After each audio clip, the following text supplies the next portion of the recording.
scared me.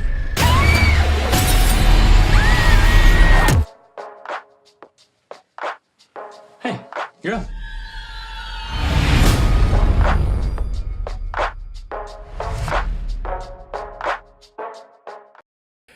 Hello, everyone. This is another Movie Lingo discussion. My name is Aaron Collier, and today I'll be reviewing the Happy Death Day. And this is going to be a spoiler review, so if you haven't seen the movie and you want to, I'd recommend that you stop watching now. So other than that, let's go ahead and get into the plot of the movie. If you've seen the trailer, it runs pretty similar. It's a girl wakes up one day. She's not a very good person.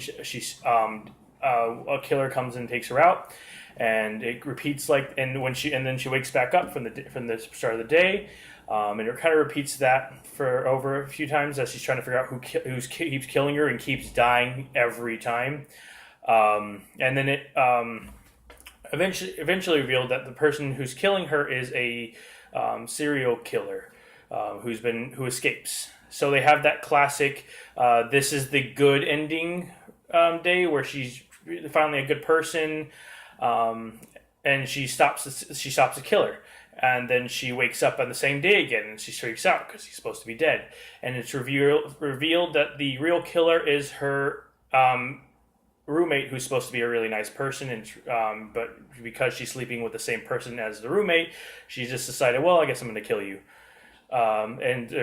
she'd actually framed the original serial killer. So that's just the basic plot of that's just the basic synopsis. In regards to how I felt about the movie, it was honestly I liked where they were the theme, like the Groundhog Day thing is not it's definitely not anything original, even excluding Groundhog's Day, because there's been so many shows and movies that have done something similar, but nothing has really done this horror aspect with it, which I really liked. The only thing that really cut it out is the lack of tension. Because the point of a horror movie is you're like, oh, all right, well, she's going to die, and then she stays dead. But the fact that she kept coming back, it's just like, well, dying has no meaning anymore. And then it definitely killed the tension when they had a horror comedy montage where her deaths were set up to like a soundtrack, and they're supposed to be funny. And at that point, you're just like, well, there's no tension at all anymore. And they attempted to bring it back by saying, well, every time she dies, she's left with scars. But after they reveal that, they do nothing with it. Like after that, they reveal that, she is then put into a car that explodes, and she wakes up and she's absolutely fine. She fights a serial killer, no visible damage to her, despite all her deaths. So in regards to this, I never felt any real tension. Like, oh, she's in danger. I was just like, no matter what happens, she's going to be fine. And that's not how you want to feel during a horror movie, even if it has a slightly comedic tone. In regards to the acting, I really liked the girl in this, and the guy who's playing her sort of romantic lead. I thought they were really good. Her sorority sister, who you can immediately pick out, is the bitch, and I'm just so surprised not during one of these death scenes did she go out, like usually, because that's like the satisfying part of having a sorority horror movie, is the bitch in there dies, but she did not. She was absolutely fine. I was very disappointed with that. Like, even if she was fine at the end, like just one death scene would have been good. There was really no tension, which kind of kills it. Pacing was, I enjoyed the pacing of it. I liked how it looked, like how it led to that classic, this is the point where she redeems herself moment, and then they were like, psych, that was all actually pointless. Although it does kind of kill it, because she had a really great scene with her dad, but because she dies again, she doesn't have that scene at all, technically. And she was being nice to her classmates, and she made up with all these people, and it's just like, none of that mattered. And for pacing wise, it was a really interesting twist, but just for the overall arc of the story, it kind of eliminated a lot of it. The romantic lead kind of the plot, where she would constantly reforming the same guy she woke up next to, like why she was dying, and she eventually falls in love with him, because not only does he believe her, he's constantly going out his way to try and save her, even at one point when the arc's dying. I really like the chemistry between them in the as it builds, because it wasn't like she just instantly fell in love with him. In fact, she can like during the first scene they're together, she just can't stand him.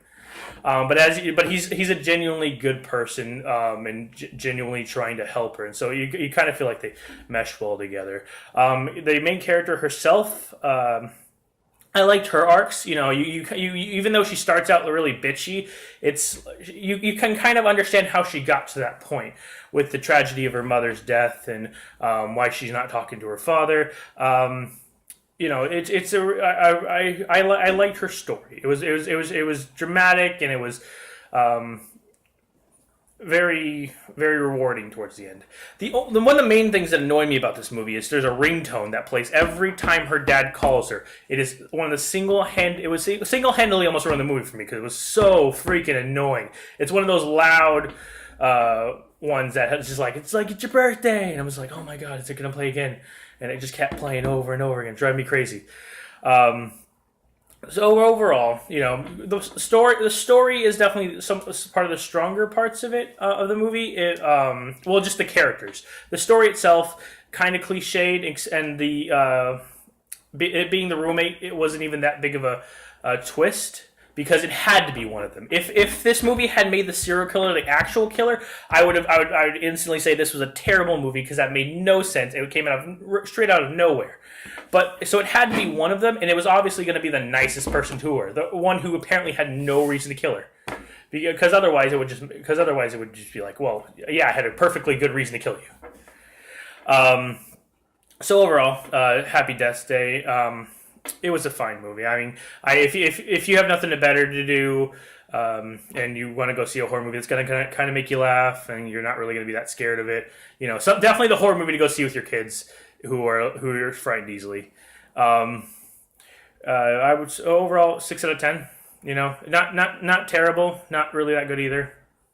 So this has been another Movie Lingo discussion. My name is Aaron Collier, and you guys have a great day. Oh.